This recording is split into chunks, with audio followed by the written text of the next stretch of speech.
Peace and love, black family. This is the Prince of Pan-Africanism, Dr. Umar Johnson, International Ifa Tunde, most requested black scholar on the face of the earth. I'm coming to you live today from the Unapologetically African Library, which is my own personal library. And I'm coming to you live today because I have been looking at YouTube clippings for the past week. And I have been seeing a lot that I take issue with. When my good friend, brother Tyrese, went public with his child custody, child support situation, a lot of you thought it was funny. And then when we found out over the past 24 hours that our good brother Meek from North Philadelphia, who lived right across the street from me on 18th Street, okay, that a black female judge violated his parole or probation, whatever it was, which could potentially lead to him spending 2 to 4 years in prison. When I went to YouTube, I noticed that a lot of you thought it was funny. And what really bothered me about the situation involving my brother Tyrese and my brother Meek, and I'm only using them two as symbols, okay? This conversation is not about Tyrese. This conversation is not about Meek. This conversation is about a situation that those two brothers are dealing with that affects millions of black men all across the country. Tyrese's child support situation, Tyrese's custody situation is symptomatic and symbolic of what black men go through all the time. And, you know, the fortunate thing in this, because our brother was selfless enough to reveal his hurt to the entire community, it now comes up for discussion. And we're going to have a discussion about it today. The fact that Meek Mill, okay, a world famous hip hop recording artist, was unjustifiably had his probation violated by a black female judge who comes from the same streets of North Philadelphia as we do, for 2 cases that were thrown out. The cases that brought him before the judge were thrown out. Riding a dirt bike in New York gets you 4 years in jail, but killing Trayvon Martin gets you acquitted. Killing Sandra Bland gets you acquitted. Killing Philando Castile and Tamir Rice gets you acquitted, but riding a dirt bike will get you 4 years. And you the same Negroes who will turn around and say Colin Kaepernick was disrespectful to the United States flag for taking a knee. Colin Kaepernick was disrespectful to the United States flag for taking a knee. I beg your pardon? You want me to stand for a flag that will send a man to jail for riding a dirt bike? You want me to stand for a flag that will disproportionately send black men to prison for crimes that they did not commit and then keep them in prison without a jury of their peers, ultimately sentencing many of them to life in jail and in many cases, the death penalty? So we're going to have a conversation today and you all will be able to call in. Yes, I'm not going to talk long. I want to hear from you. And the number that you're going to call, and you're not going to call it right now because I'm not going to answer the phone. The number you can call in is 8444 Dr. Umar. The number that you can call in is 8444 Dr. Umar, D-R-U-M-A-R. Again, 8444 D-R-U-M-A-R. Let's look at some statistics. Now, I want to check black men for a minute.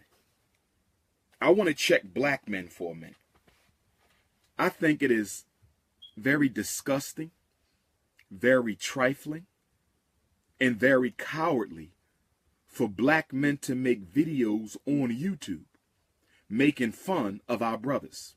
What the hell is funny about a man who cannot see his child? What the hell is funny about a man being arrested for 4 years for riding a dirt bike? In case you don't understand, Meek Mill is a father. He goes to jail. His child is separated from his or her father. You understand what I'm saying? So there's nothing funny about that. And as black men, I thought we once had a code of respect that we lived by. It's okay to constructively criticize somebody. It's okay to constructively criticize somebody, but to make fun at another black man's unfortune, I didn't see a lot of black women doing this. I saw a lot of black men doing this. You weak, simp, soft, Duncan Hines, no principle having Negroes are making YouTube video on top of YouTube video, making fun of black men who go to jail, making fun of black men who can't see their children. Let us be clear about something. Let us be absolutely clear about something. What are the two biggest issues affecting black men in America after police genocide? What are the two biggest issues affecting black men in America after police genocide? You know what those two issues are? Child support and criminal sentencing. Child support and criminal sentencing. After police genocide, child support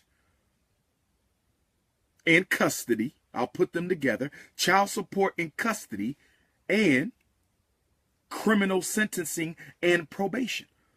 Tyrese situation is a symbol. It's not about Tyrese.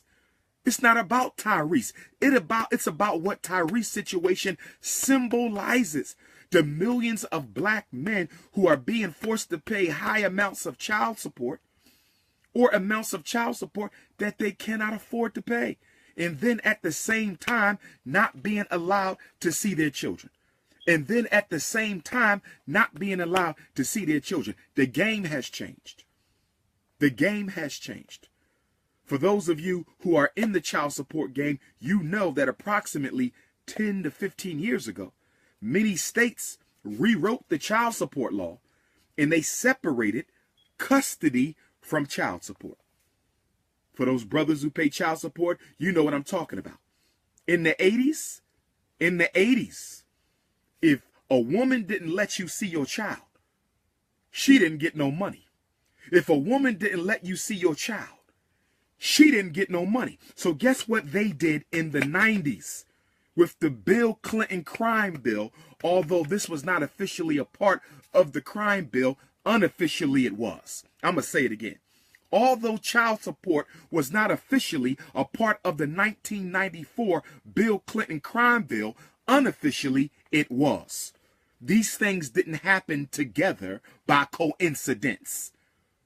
But they didn't want to make it obvious that they were going to criminalize black men under the banner of child support. They didn't want to make it obvious that they were going to start criminalizing black men under the banner of child support. So they simply changed the laws, but didn't include it in the 1994 Bill Clinton crime bill. That's when the game then changed. So Tyrese represents that. Our brother represents that. He's a symbol because he's successful. And we love our brother. He's a symbol of what can happen. And by it happening to him, it shows that no matter how educated you are, no matter how successful you are, the racism in the child support criminal industrial complex is just as intense as it is in the traditional criminal and industrial complex. And then Meek Mill, so Tyrese symbolizes the child support custody issue that black men are dealing with. And Tyrese symbolizes, okay? Tyrese symbolizes the child support and custody issue that black men are dealing with. And Meek Mill symbolizes the unfair sentencing and parole and probation laws that black men have to deal with. Meek Mill symbolizes the unfair sentencing and probation and parole violations that black men have to live with. Now, some of you weak simp Negroes making videos about Meek are talking about how he contributed to his own probation being violated. He contributed to it, right? See, this is when we like blaming the victim. He contributed to it, okay? So since you believe Meek Mill is back in jail because he was irresponsible, for those of you coons who believe Meek Mill is back in jail because he was irresponsible, let me ask you a question. Let's do a quick bait and switch. Let me ask you a question. let's say that Eminem or Justin Bieber, let's say Eminem or Justin Bieber violates their parole or probation. They go out of town to another city. They ride a dirt bike. They get into a scuffle at the airport with some aggressive fans, and I don't know what happened one way or the other, okay? Or they were caught in another city without permission. Justin Bieber, Eminem, riding dirt bikes in another city, got a little scuffle at the airport, was found in another city. You shouldn't have been there. Do you think if Eminem went to court yesterday for those offenses, which were thrown out for a probation term that is almost served? Meek case go back to 0809. My brother is almost done. Contrary to what you coons want to put out in the world of social network where information is never validated, the brother has largely kept his nose clean. His parole is almost over. His probation is almost over. He's almost done the 10 years. So contrary to what you're putting out there, although the brother is not perfect, none of us are, he almost completed the entire term. Do you think if that was Eminem, would the black female judge have sent Eminem to jail for 2 to 4 years for riding a dirt bike in New York City? That's the question. That's the question. If Justin Bieber violated his parole by riding a dirt bike and having an airport scuffle and being in a city without permission of the probation officer, do you think a black female judge would have sent Justin Bieber to prison? I think we all know the answer is no. I think we all know the answer is no.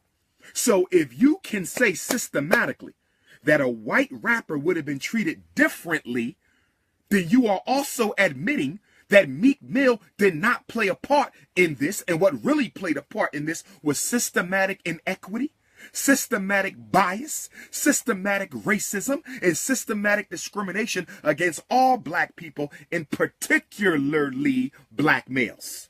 We're going to handle this today. We're going to handle this today. And for you black men who love making videos about other black men's mishaps, shame on your ass. Shame on your ass. I don't find nothing funny about a brother hurting because he can't see his child. I don't find nothing funny about a brother being sent to jail for 2 to 4 years being separated from his child. Y'all think it's funny. That's what's wrong with social network.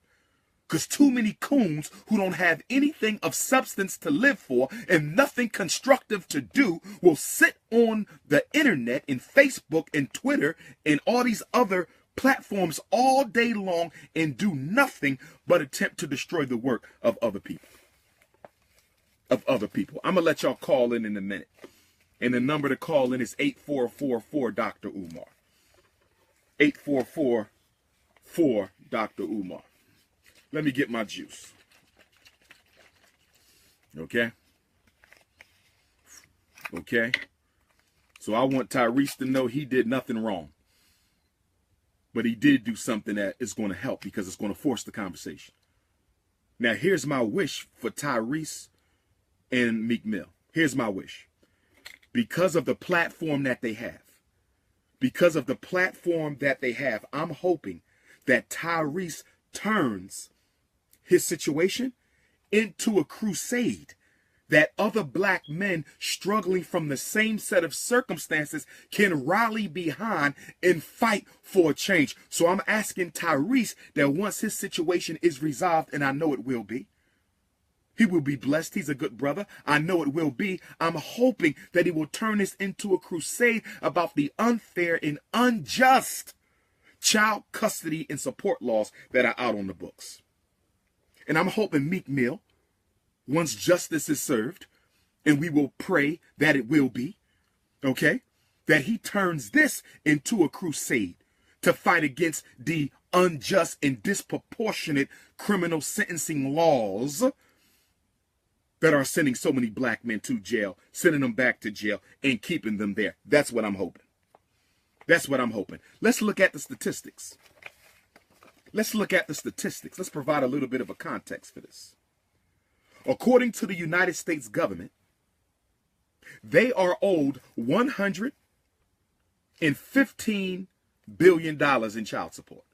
The government is claiming that there are men and women, non-custodial mothers, mostly men, but some women, non-custodial mothers, who owe Uncle Sam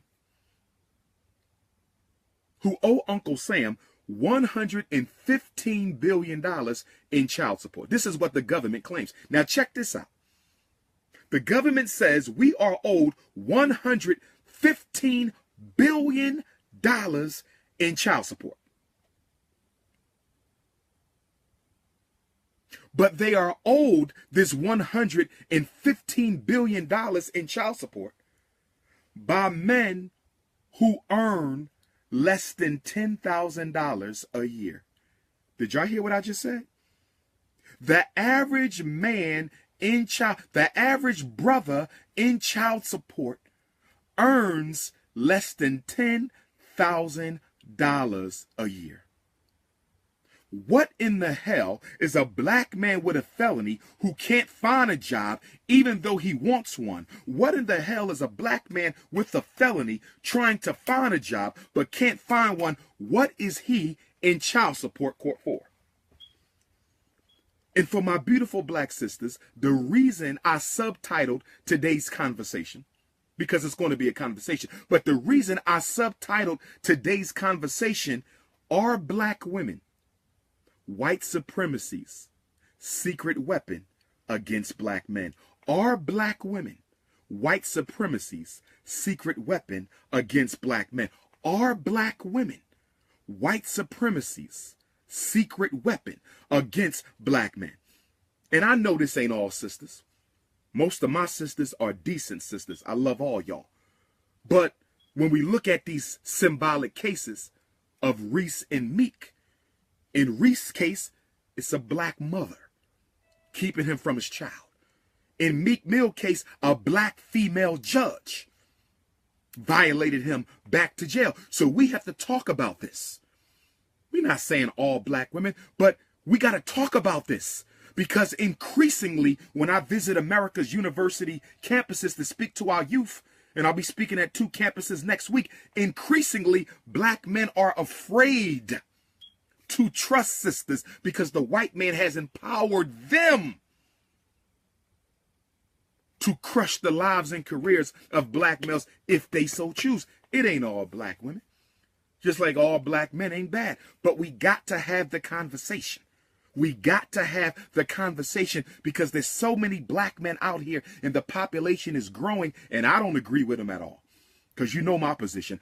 A black man needs to be with a black woman. But so many brothers are saying, Doc, we hear you. But look at what my baby mom did to me. Doc, we hear you. But look at what my ex-wife did to me. Doc, we hear you. But look at what my black judge did to me. So let's keep on going. Let's keep on going. So the government says it is owed $115 billion in child support. But it is owed this money by men who earn less than $10,000 a year. Let's keep on going. According to government statistics, as of New Year's Eve 2016, which is December 31st of 2015, as of December 31st of 2015, there were 1.5 million people in federal prison. 1.5 million people in federal prison, and 50% of them had children under 18 years old. 50%. So if 50% of the people in prison have children under 18, that means there's a lot of child support cases. There's a lot of child support cases that are finding their way into the prison. And what I find to be so criminally unfair about the child support law, what I find to be so criminally unfair about the child support law is the fact that when you go to jail, whether it was for child support or not, you have cases that are child support related and you have cases that are not child support related. But regardless of why you are in jail, when you go to jail, a black man's child support continues to add up. You got to do 10 years in prison. Guess what? Your child support continues to add up. And then after you get out of jail, you have to keep on paying for the child support after you get out of jail. How unfair is that? I got to do 10 years for breaking a law that I didn't even break. The only reason why I'm in jail is because I couldn't afford a good enough lawyer. So I had to settle for a public pretender. And the public pretender said, I know this probably wasn't your drugs. I know these probably wasn't your guns. But the prosecutor is telling me to tell you that if you do not take a guilty plea, even though you are innocent, if you do not take a guilty plea, even though you are innocent, okay, and if you plead guilty, we're going to give you 2 years. You never get a job again. You ain't getting accepted to no colleges. You ain't getting no financial aid. In some places, you won't be able to vote. You'll never be allowed to legally own a gun again. But we're going to give you a plea of 2 years. And if you take this plea, you'll be home in 24 months. And you say, but I'm innocent. Those were not my guns. The white police officer planted the guns on me. And then the prosecutor tells your public pretender, who's probably his brother-in-law, the prosecutor tells your public pretender, who's probably his brother-in-law, that if he don't take the plea, if you don't take the plea, you're going to jail for 20 years. Now, come on. Come on. If Dr. Umar Johnson gets a gun put on me, and I don't have no previous record of incarceration, if I get a gun, somebody plants a gun on me, and the prosecutor tells my lawyer, we'll give Dr. Umar 2 years if he pleads guilty, he'll never be a certified school psychologist again. That Frederick Douglass Marcus Garvey Academy, kiss that goodbye. He'll never ever be a principal again. He'll never ever be a therapist again. Owning the school, he can forget that, but he can be home in 2 years. But if he don't take the plea, he going down for 20 years because of how many guns we caught in the trunk. Guess what Umar Johnson gonna have to think about? 20 years? I'm 40. 20 years, I'll be 60. Guess what Umar Johnson got to think about? I'm going to have to think about copping a plea for a crime I didn't commit just because I don't want to risk it. I don't want to risk losing in the trial. I can't afford a good lawyer. I'm stuck with a public pretender. I can't afford a good lawyer. I'm stuck with a public pretender. What you think Umar Johnson going to do with my 6 degrees? You know what I'm going to do? I'm going to cop the damn plea. I'm going to cop the damn plea because I know the criminal justice system is designed to destroy me. I said I know the criminal justice system is designed to destroy me. And that's why I'm unapologetically African. Because I fight for black men who can't fight for themselves. I speak for black men who can't speak for themselves. When I go into these prisons, and I'm probably the only psychologist in Philadelphia history, certified school psychologist in Philadelphia history, who has spoken in every prison in the city of Philadelphia. I'm going to say it again. I am the only doctor of psychology in Philadelphia history who has ever spoken for free, no money. And I don't say that for kudos. I say it to let you Negroes know I'm not no hustler. I've spoken in every prison in Philadelphia. Okay? I would have to accept the plea, brothers and sisters. I would have to accept the plea. It's designed to destroy us. I speak for those who can't speak for themselves. I speak for those who can't speak for themselves. In fact, hold tight.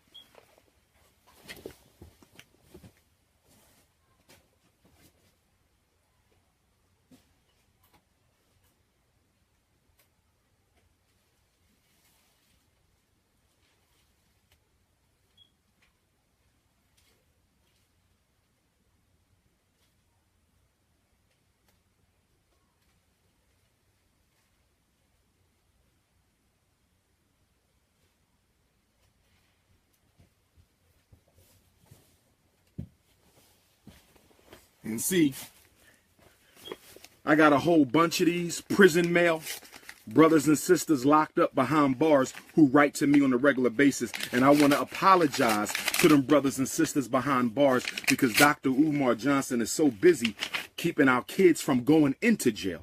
I'm so busy keeping our children from going into jail by keeping them out of the special ed to prison pipeline that I can't always respond to these letters, but I will start writing y'all back. My New Year's resolution in 2018 is to start responding to the letters that I get from brothers and sisters who are locked down. Here's one letter.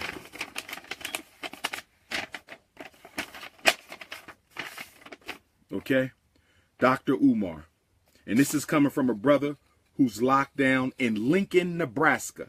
This letter is coming from a brother who's locked down in Lincoln, Nebraska. Brother Umar, you have been such a motivating factor in my path of change. I conduct myself in a manner now that those in my past wouldn't know who I am now. I was privileged to hear you speak in Omaha, Nebraska on 24th and Lake. I've been avoiding some legal issues, but as you can see, I've come to face them now. These Europeans play a dirty game, though they make up rules as they go to keep their foot on your neck. Let me repeat what my brother said.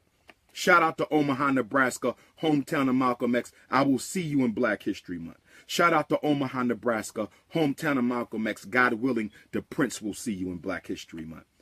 He said, these Europeans play a dirty game. They make up rules as they go to keep their foot on your neck. In open court, the judge practices color of law, which is a federal felony.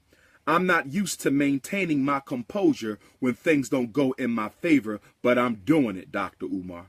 I've been on some kind of lockdown for 96 hours. I've been on lockdown for 96 hours. I'm telling you what our brothers and sisters are going through. I'm reading it right here. Support mail to Dr. Umar from across the world. I am not a hotepper. I am a freedom fighter. I am not an intellectual masturbator. I am a freedom fighter. Do not confuse me with conscious community con artists. Do not confuse me. I am a worker bee. I am a worker bee. Let's keep on going. I've been on some kind of lockdown for 96 hours without the ability to physically exercise in the yard or visit the law library. I've yet to even been able to clean my cell or send clothes to the laundry. Y'all hear that? They don't even let our brother wash his behind. They don't even let him wash his clothes. Can't even exercise. Can't even go for a walk. We cannot forget those we cannot see. Out of sight should never be out of mind. Out of sight should never be out of mind. I'm not able to clean my cell or send clothes to the laundry. No worries, though. I'm going to keep my mind focused and keep mental note of the cruel and unusual punishment being handed out by these so-called authority figures. If at all possible, my brother, could you maybe send a brochure of knowledge, which is my food, and I have become a glutton for knowledge. Any knowledge that you would recommend that is good, I have yet to hear from you yet, Dr. Umar. Please write me back. The African currency is so deep, the information you shared. You also taught me about Dr. George Washington Carver. I had no knowledge that Dr. George Washington Carver was castrated by the European family that raised him. We are honestly dealing with some sick people, Dr. Umar. One more topic I would love for you to elaborate on, okay, is polygyny.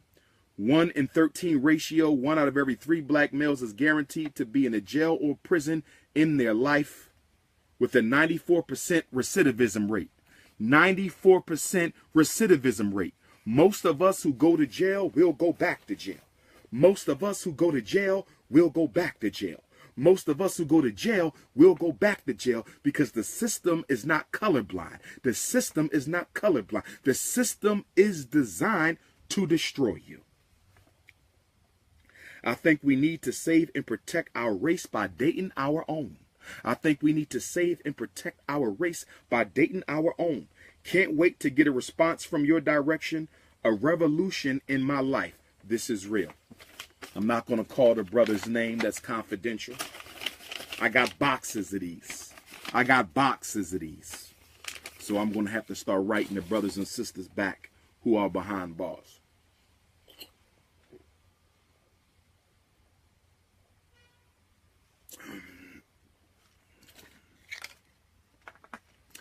let's go over a few more statistics before I open up the telephone. Okay.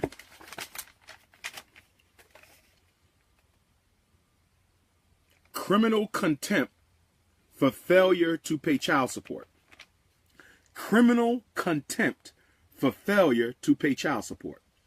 Criminal contempt for failure to pay child support. See, in the 90s, when they revised the Bill Clinton crime bill, they were also revising the child support code. They wasn't slick. See, Bill Clinton had you focused on drugs and guns. Bill Clinton had you focused on drugs and guns, but while Bill Clinton was setting up the 3 strikes and you out, while Bill Clinton was setting up the mandatory minimum sentencing, Bill Clinton also did what? He cut millions of mothers off of welfare. He cut millions of black mothers off of welfare. But check it out. This is what the government did. They say, listen, we can't put these women out on the street. We got to do something, but we don't want to give them no more money. So they said, we're going to revamp the child support law. We're going to revamp the child support law. What we're going to do, we're going to separate custody from support. If these black mothers don't want to let the father see their child, we don't care. If these black mothers don't want to let the father see their children, we don't care. If these black mothers don't want to let the child see their fathers, we don't care. This is what the government said. Separate. Because as long as you keep child support with custody, a lot of men won't have to pay because some of these trifling sisters, some of them, most sisters are not, the few that are, okay, are not going to let them see their kids, which means he won't have to pay. So what we got to do is we're going to separate child support from custody. We're going to separate child support from custody so he got to pay the money whether he sees his child or not. So when we cut the black women off of welfare, we're going to make black men pick up the tab. And then they said, well, wait a minute. How are we going to do that? Because a lot of black mothers claim they don't know who the father is. So the government said they know who the father is. They just doing that to protect their baby daddy. So what you're going to do is you're going to tell the single black mom that if you don't come in here with a social security number or a name and an address, if you don't come in here with a social security number or a name and an address, if you don't come back with a social security number or a name or an address, you ain't getting no welfare check. You ain't getting no food stamps. You ain't getting no access card. You ain't getting no Section 8. And you might not get no WIC. So they basically bullied black women into telling on black fathers. Some of the sisters was trying to protect the black father because she knew he ain't have no job. She knew that man couldn't protect. I'm talking about the good sisters right now. The good sister said, I'm not going to tell the white man on the father of my child because the father of my child wants to do better. The father of my child is trying to do better, and I am not going to turn him into the white man. But the white man told her, if you don't turn him in, you ain't getting no support. So the sister, not wanting to expose the brother, but at the same time need to feed her child, need some housing, she went ahead and turned the brother in. This is what they did. This is what they did. And then they came up with another law. Okay? The permanent paternity laws. The permanent paternity laws, which is what I call them. The permanent paternity laws is the laws that you have in most states. Pennsylvania has it. If you live in Philly, Pennsylvania has it. If a black man signs the child's birth certificate, if the black man signs the child's birth certificate, if the black man signs the child's birth certificate and finds out later that he is not the father, all of this is the 90s. This was part of the Bill Clinton crime bill. They just didn't put it in the law. In the 90s, they came out with this new law. If you sign paternity and find out later that you are not the father, you will remain the legal father of record for the rest of that child's life. How in the hell can you claim to me that there is anything fair about making a man pay child support for a child after he finds out he is not the biological father. That is criminally insane. That is criminally insane. And then even when the baby mom goes down there and says he's not the dad, we took the blood test, I want to get him out the system. Guess what the white man tells your baby mom? The white man tells your baby mom, we don't need you no more. We got this. We don't need you no more. We got this. We don't need you no more. We got this. So now the sister tried to help get the brother out, and the white man said, we used you to get him. The white man looks the black woman in the face and says, we used you to get him. You see? See, Bill Clinton didn't just give us 3 strikes and you out. Bill Clinton just didn't give us mandatory minimum sentences. Bill Clinton just didn't kick millions of black women off of welfare. While he was doing that, they was coming up with the permanent paternity law. Sign the birth certificate and you the father forever. While they was doing that, they came up with this new rule where she better show up with a name and an address or a social security number or you ain't getting no health care. You better show up with a name and an address or a social security number or your baby won't get no health care. They bullied black women into helping them incarcerate black men. They bullied black women into helping them incarcerate black men. This is what they did. These are the facts, and they are undisputed. Check this out. In 2009, 15%, and this was 2009, so this is almost 10 years ago. So we know the number is higher today. 2009, 15% of all county jail inmates were there for failure to pay child support. In 2009, 15% of all men in the county jail were simply there because they could not afford to pay child support. Now, check this out. And you know the number is higher for black men. You know the number is higher for black men. Now, check this out. According to the Federal Office of Child Support Enforcement, the Federal Office of Child Support Enforcement, the Federal Office of Child Support Enforcement, according to the Federal Office of Child Support Enforcement, 2011, right? So that's 7 years ago. They came up with something known as civil contempt based on the non-custodial parent's ability to pay. Civil contempt and criminal non-support. Civil contempt is when you don't pay your child support. Civil contempt is when you don't pay your child support. Okay? Criminal non-support is the fact that you can be charged with a felony for not paying child support. Not paying your child support in many states is a felony offense. Are black women white supremacy's secret weapon against the black man? Are black women white supremacy's secret weapon against the black man? Some black women. Most of our sisters support us. Some black women.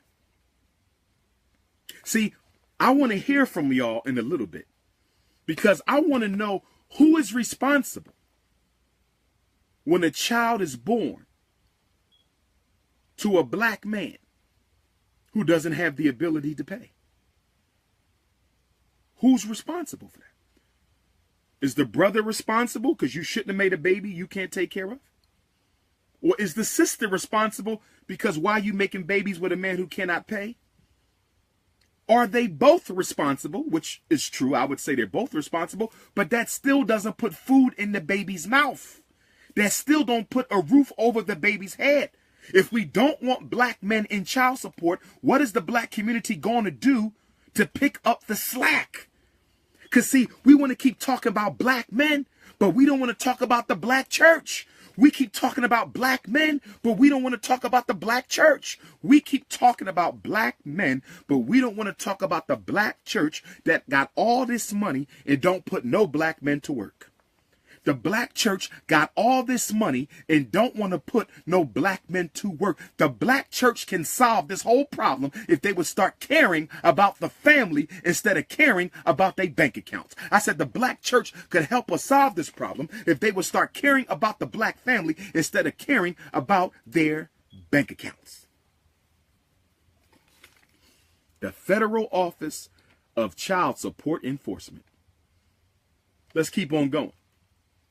There's a Supreme Court case that brothers need to know about. There's a Supreme Court case that brothers need to know about. And that case is Turner versus Rogers, 2011. It says that if a black man is in jail, and he has a child support order, I want my brothers to listen up. Listen up, black men. Listen up, black men. If you go to jail and you have a child support order, the courts cannot treat the fact that you are in jail as voluntary unemployment. The white man has created something known as voluntary unemployment. They say that if a man voluntarily chooses not to work, he can be charged with contempt of child support and charged with a felony. They call it voluntary unemployment. Here's the question I want to ask y'all. What black man you know is voluntarily unemployed? Let's just handle this shit. What black man you know voluntarily wants to go hungry, voluntarily wants to be homeless, voluntarily don't want no health care, voluntarily don't want a roof over his head? What black man you know? I don't know none. And I know millions of black men across. I don't know of I ain't found a black man yet who voluntarily wants to be homeless, voluntarily wants to be hungry, and voluntarily wants to be naked. Can somebody please explain to Dr. Umar Johnson what in the hell is voluntary unemployment?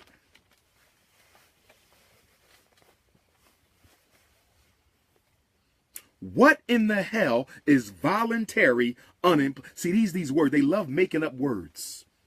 They love making up words to confuse black people. Reverse racism. What in the hell is reverse racism? In order for reverse racism to exist, that means the black man and woman have to be able to invade the institutions that white people control, take them over, okay, and then reverse the system of disproportionality, bias, discrimination, and racism. We have to invade the criminal justice system. We have to invade the medical system. We have to invade the economic system. We have to invade the legal system. We have to invade the political system. We have to invade the media system. We have to take it over, and then we have to flip the roles so that we are in control, and now we can systematically oppress white folk. Can anybody give me an example of true reverse racism anywhere in the United States?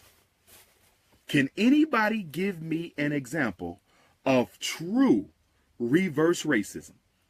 I'll give you $1 million if you can show me a true case of reverse racism. Show me somewhere in America where black folks invaded the institution, took it over, and now systematically oppress white folks. Do you know of one? Do you know of one? See, this is why we have to expose and destroy.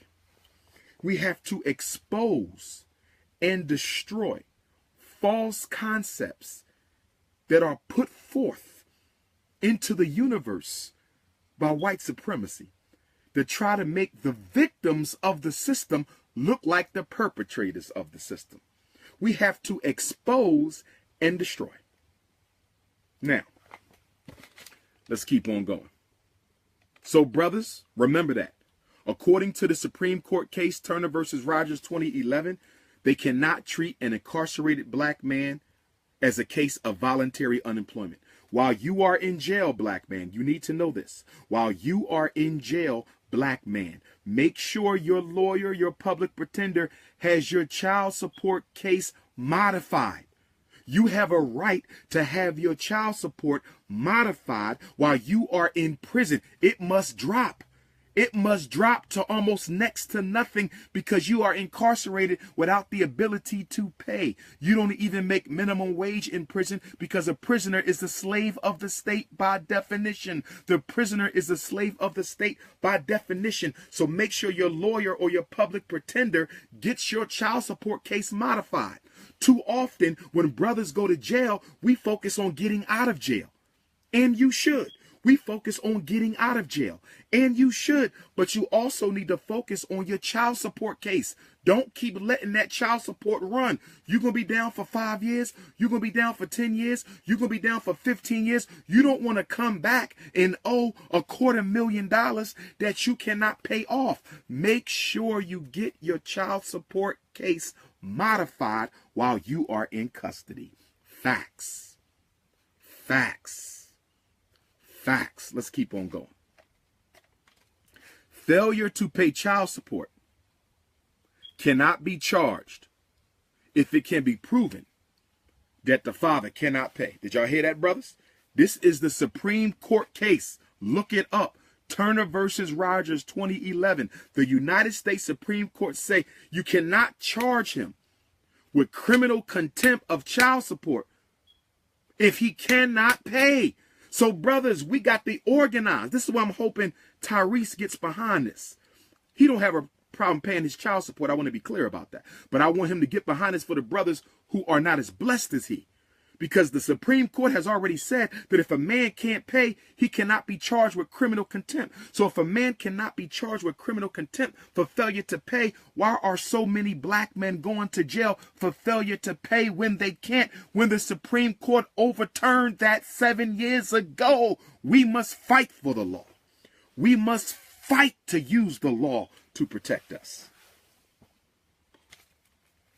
Voluntary unemployment. Ain't no such thing as no voluntarily unemployed black man. You got the Latinos over here, illegal immigrants over here. You got everybody in America taking the jobs that should be going to black folks. I ain't got nothing against the Mexicans, but they import the Mexicans to take the jobs from black folks.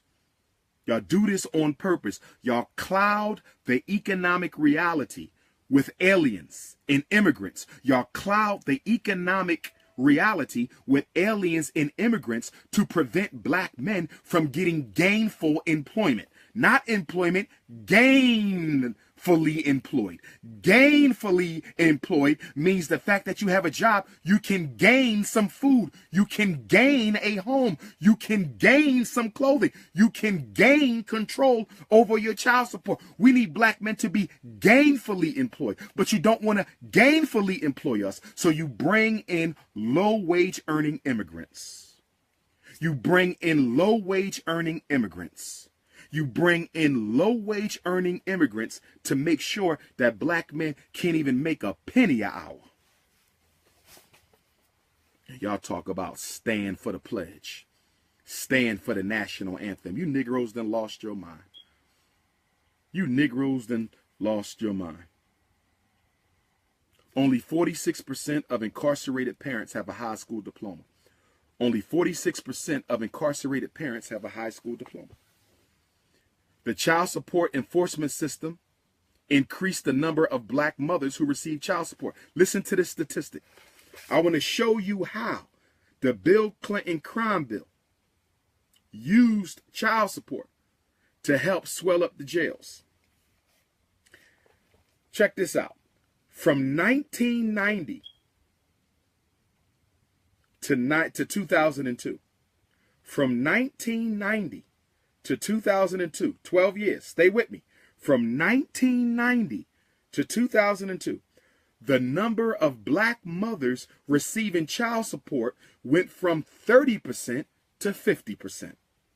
From 1990 to 2002, the number of black mothers receiving child support went from 30% to 50%. You want to know why? In the 80s, they started laying black men off. If there's no romance, there's no finance. If there's no romance, there's no finance. If there's no romance, there's no finance. So the black man's inability to pay led him to leave his woman out of shame, and led many black women to kick their men out of the house for disdain. So they started unemploying black men in the 80s, leading to the destabilization of the black family. Okay? And then with the black man out the house, the black woman needs money to take care of the kids. She's also angry that the black man can't do for her what the white man can do for the white woman, so she takes him to child support court. She takes him to child support court. There is a direct relationship between unemployment and child support. A black man who can't find work can't pay. If you can't find work, you can't pay. If you can't find work, you can't pay. And what bothers me is we still going to the same people. We going to the same people that incarcerated our ancestors against their will. We going to the same courts that used to hang black people. We going to the same courts that dehumanized black people. We going to the same courts that castrated black people. We going to the same courts that made it illegal for black people to learn. We going to the same courts that cursed us to free us. A black man and a black woman ain't got no business going to no courts of the United States to solve their family issues. Why are black family issues being decided by white people? Why are black family issues being decided by white people? Why are black family issues being decided by white folks? Check this out. 2002. 2002, for the first time in history, black men made child support history.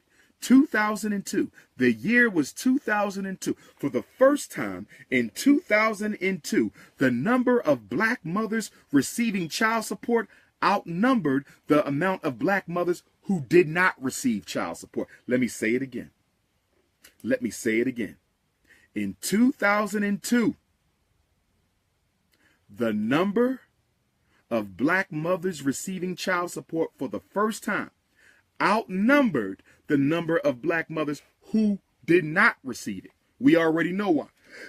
Permanent paternity laws, coming with a name or a social, or you ain't getting those services. Okay? And unemployment of black males in the Bill Clinton crime bill. Between 1987 and 1997, between 1987 and 1997, the payment rate for never married women doubled from 10% to 20%. See, what we ain't paying attention to is the 1990s was, okay, let's break it down. The 1970s was the decade of the deindustrialization of the black high school. That's the 1970s. The 1960s was the end of the black power struggle. The 1970s was the deindustrialization of the black high school. The 1980s was the mass unemployment of black men. The 1990s, mass incarceration of black men. The 1980s, mass unemployment of black men. The 1990s, mass incarceration of black men. I'm going to say it again. The 1980s was the decade of unemployment, and the 1990s was the decade of locking up the black men that you unemployed and laid off in the 1980s. Facts. So-called war on drugs. So-called war on drugs. You took all the jobs out the black community. You took all the jobs out the black community. You took all the jobs out the black community, and then the CIA, Cocaine Import Agency, the CIA, Cocaine Import Agency, the CIA, Cocaine Import Agency brought the crack and the heroin and the opium to the ghetto. What will an unemployed man do if you bring him drugs? I don't care if he's black. I don't care if he's white. I don't care if he's brown. I don't care if he's tan. I don't care if he's Chinese, Arab, Jewish, Mexican. If a man can't take care of his family and you bring him drugs, what do you think he gonna do with them drugs? Ain't but two things he gonna do. I don't care what color he is. He gonna sell it or he gonna use it. He gonna sell it or he gonna use it. He gonna sell it or he gonna use it. You know this.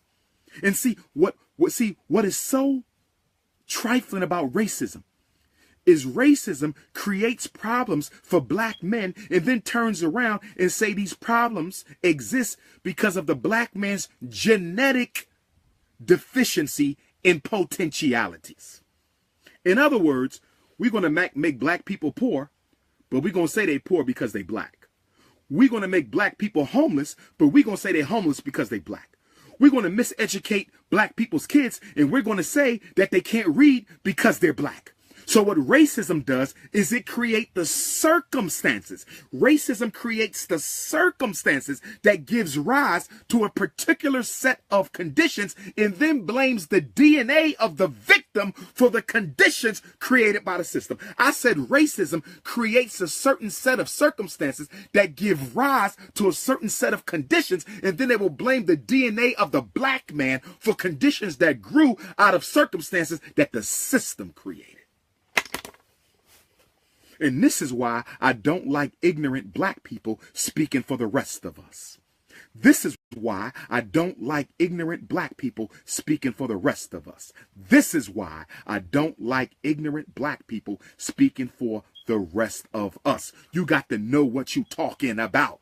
We didn't make ghettos. Ghettos was made for us. We didn't make poor schools. Poor schools were made for us. We didn't make the jails. The jails were made for us. We didn't create welfare. Welfare was made for us.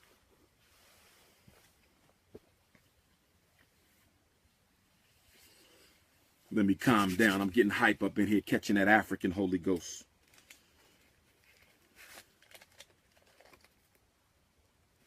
Let's talk about the war on drugs. Don't worry, we're going to get to the phone in a minute. 8444 Dr. Umar. 8444 Dr. Umar. 8444 Dr. Umar will be the call-in number in just a minute.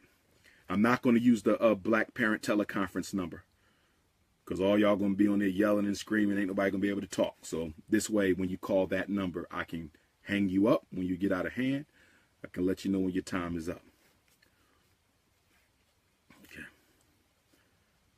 Now, let me clarify. You need money to raise children. And in no way, shape, or form am I saying black women do not have a right to receive support. I am not saying that. Okay? I want to be very clear. Just like I will tell you, some children need special ed if they're deaf. Some children need special ed if they're blind. Some children need special ed if they're autistic.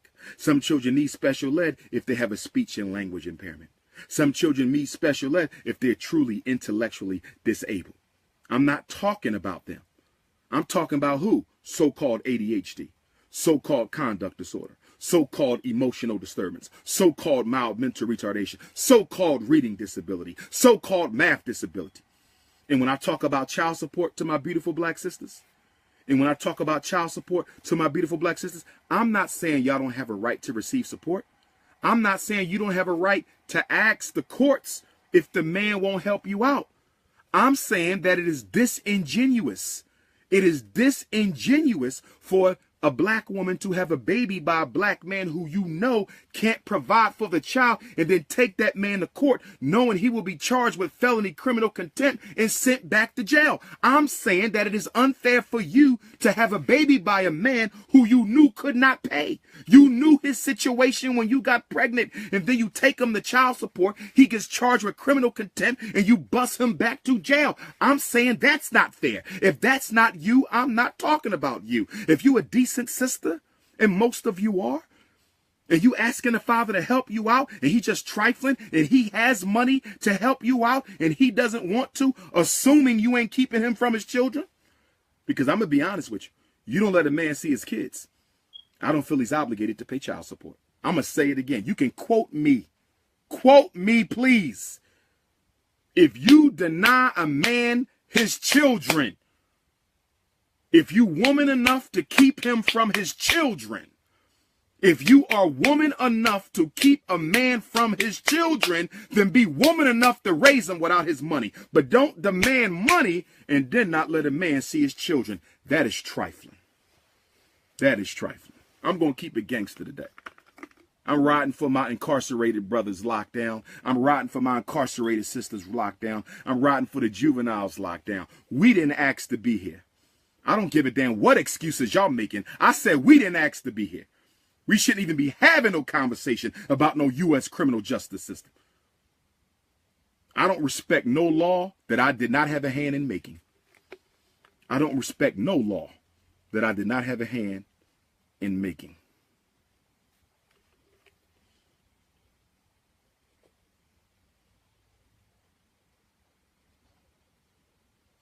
It's raining outside. That's always a sign of good luck. Okay. We're going to talk about that once we open up the phone lines. Because there's a lot of women out there who don't let their father see the children. Ain't that right? A lot of y'all. Conscious community sisters too. So, war on drugs. 14% of drug users were black, according to federal statistics. 14% of drug users are black.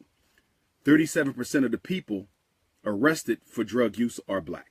If we are only 14% of the users, how can we be nearly half of those arrested?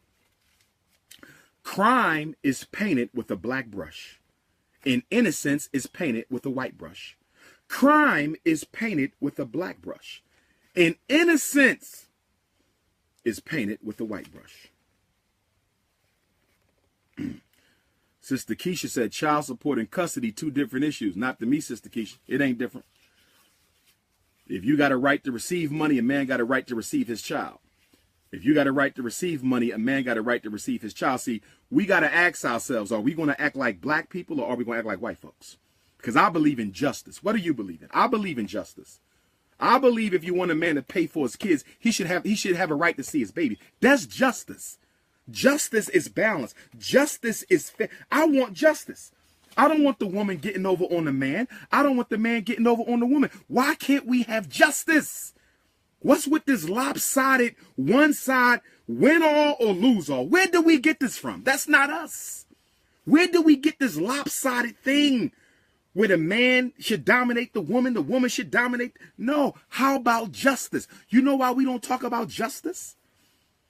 The reason we don't want no justice is because we don't care about each other. That's why we don't care about justice. See, justice only exists among people who care about each other. When you don't care about each other, you don't care about no justice.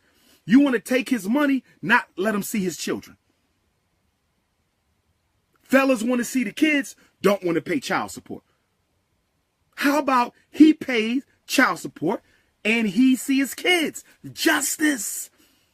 African people, we're about justice. We're not about getting over. We're not about revenge. The problem with Negroes is most of us function on cycles of revenge and pain. Revenge and pain. The average Negro in America, your whole life is cycles of revenge and pain. She got me, I'ma get her back. He got me, I'ma get him back. Revenge and pain. Revenge and pain. Which means we are always at war with each other. Which means we are always at war with each other. Revenge and pain. Revenge and pain. Get over that. That is killing us. We can't keep living on a cycle of revenge and pain. New York City. New York City. New York City, Queens, Harlem, Staten Island, Boogie Down, Bronx, Brooklyn. 80% of people stopped in New York City by the police. Random stops. 80% were black folks. That don't even sound like it could be true. That statistic, half the people, first of all, white folks are the majority of New York City. White folks are the majority of New York City. They are the majority. If white folks are the majority of New York, How in the hell can 80% of the people stopped by the cops be black in a city that is predominantly white? This is apartheid. New York City is living under apartheid. The city is mostly white, but 80% of the people stopped by the cops are African.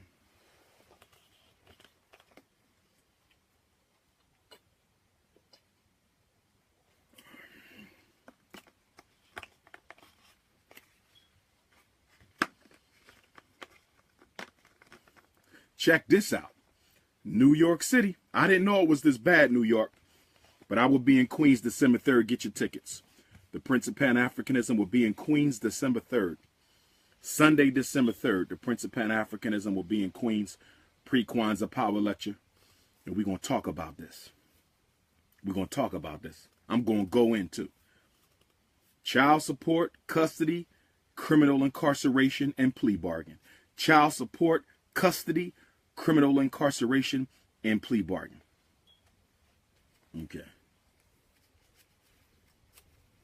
Check this out. 85% of the people stopped in New York City who were frisked were black. They only frisked 8% of the white folks they stopped. Did y'all hear that?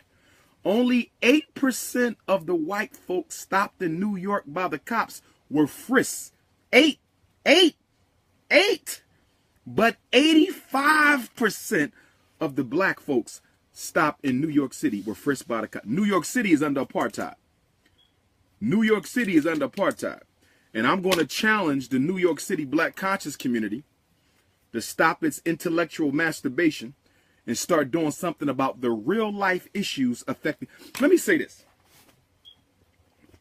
to my conscious brothers and sisters. We are not making a difference. Let me say it again. We are not making a difference. Let me say it again. We are not making, I know you think you are, but you're not.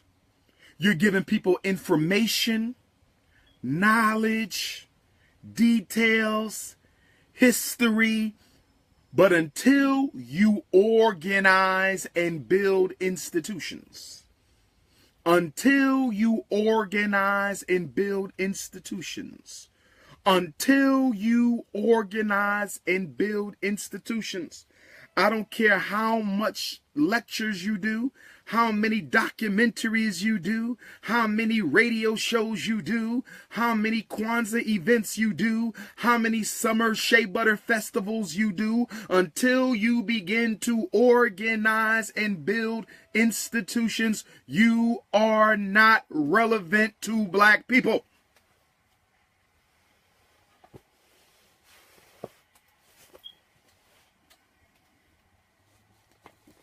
Look what I got. United States Riot Commission Report. The United States Riot Commission Report. Y'all remember this? Report of the National Advisory Commission on Civil Disorders. Y'all remember this, right? From all the riots of the 60s. The president put together a commission, 1968, right before they killed King, to find out why black people were so angry. This is it. This is an original copy. To find out why black folks were so angry, they put this together.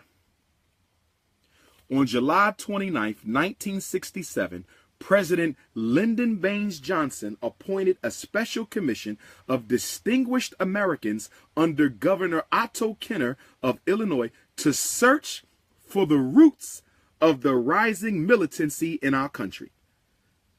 Okay? Lyndon Baines Johnson put together a commission to search for the roots to the rising militancy in the United States of America and the widening gap between white and Negro Americans.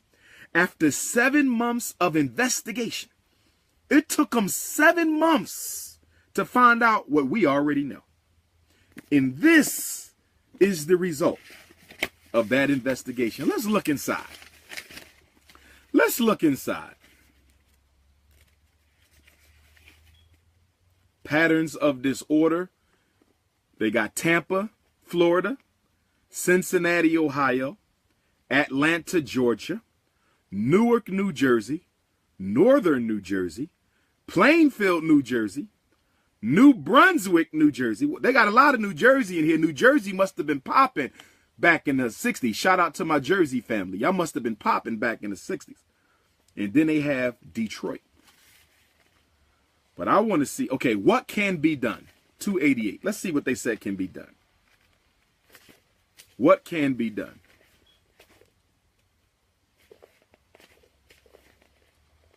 Effective, listen to this. We need effective communication between ghetto residents and local government. Effective communication between ghetto residents and local government. Number 2, we need improved ability of local government to respond to the needs and problems of ghetto residents. We need improved ability of local government to respond to the needs and problems of ghetto residents. Expanded opportunities for indigenous leadership. Expanded opportunities for indigenous leadership to participate in shaping decisions and policies which affect their community. Do you know what they're talking about? This is where they say, appoint bougie Negroes. This is how you got all the black politicians of the 70s. This is how you got all the black politicians of the 70s. This is how you got all the black politicians of the 70s. They said, put the Negroes in charge. If you put the Negroes in charge, Negroes won't realize white folks still in charge. If you put Barack Obama in the White House, Negroes will think that they in control. This is where that come from. If you want to stop the riots, let Negroes oppress Negroes. If you want to stop the riots, let the Negroes oppress the Negroes. It's all here. That's why I have the Unapologetically African Library. Once the school is open, you'll be able to come in. Because I got rare books. I got books that ain't even in print no more. This ain't in print no more. You don't find this. Okay? I got all types of stuff that you won't find anymore. Okay? But y'all will have access to that once we open up the library as soon as we find a school. Okay? Now, since 1970, check this out.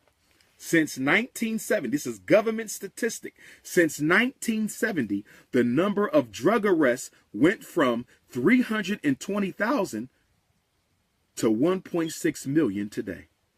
Did y'all hear that? Drug arrests in America.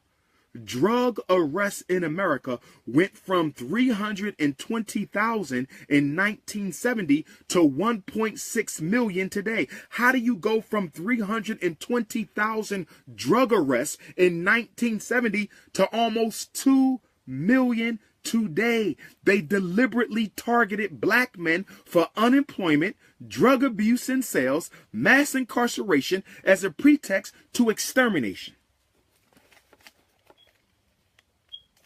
Government statistics. Black people are arrested 11 times more than white folks for the same crimes. Black people are more likely to wait in prison longer before they see the judge. Black people are more likely to be plea bargained, and those plea bargains are a sham. And in New York City, black people living in New York City are 33% more likely. Black people in New York City spend 33% more time in prison than white folks for the same crimes. 80% of people in the criminal justice system, 80% of black folks in the criminal justice system don't have access to a lawyer. They are dependent on the public pretender. 80% of black folks in the criminal justice system have to depend on the public defender. Did y'all hear that, brothers and sisters? 80%. 80%. Now,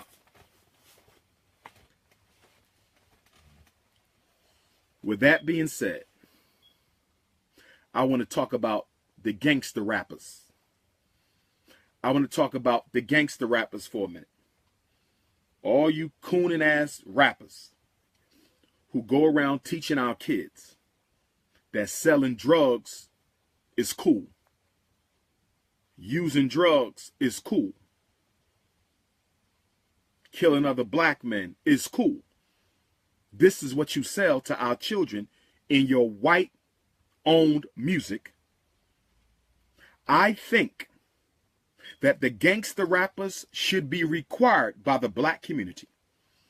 I think the gangster rappers should be required by the black community to contribute to a liberation fund to help get black men and women out of jail. To help get black men and women out of